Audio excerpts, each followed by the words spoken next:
لو انت فاكر ان احنا هنا في الاكاديمية بندي مجرد فيديوهات عشوائية كده وخلاص، فيبقى انت غلطان.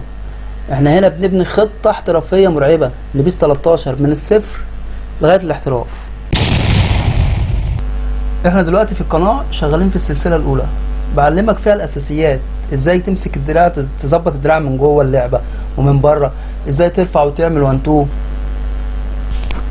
بمجرد ما نقفل السلسلة دي جهز نفسك للمرحلة التانية.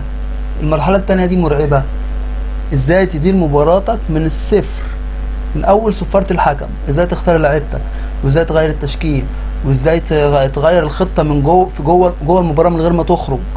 كل ده هعلمهولك في السلسلة الجاية ان شاء الله بأمر الله.